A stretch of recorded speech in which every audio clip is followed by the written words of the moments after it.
Try to do it regularly, because then it can become a habit, and try to do as much as possible. The more you can do it, the better. Good for your mind to have something to keep your mind calm all the time.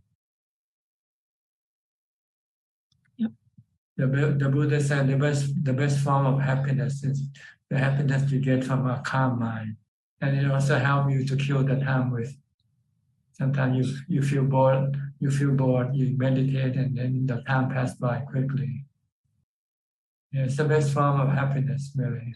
And you don't have to rely on anything or anybody to make you happy. You can always have it anytime, anywhere. So try to practice this and become an expert on meditation. I think then you'll have something to use as your refuge. This is what the Buddha meant by Dhamma as your refuge, is the practice of meditation. Because once you can control your mind, then no suffering or dukkha can enter your mind. No depression, no stress, no anxiety, no worry, no restlessness or agitation, which even maybe the richest man of the world cannot have. All the money in this world will not be able to get rid of your anxiety or agitation or stress.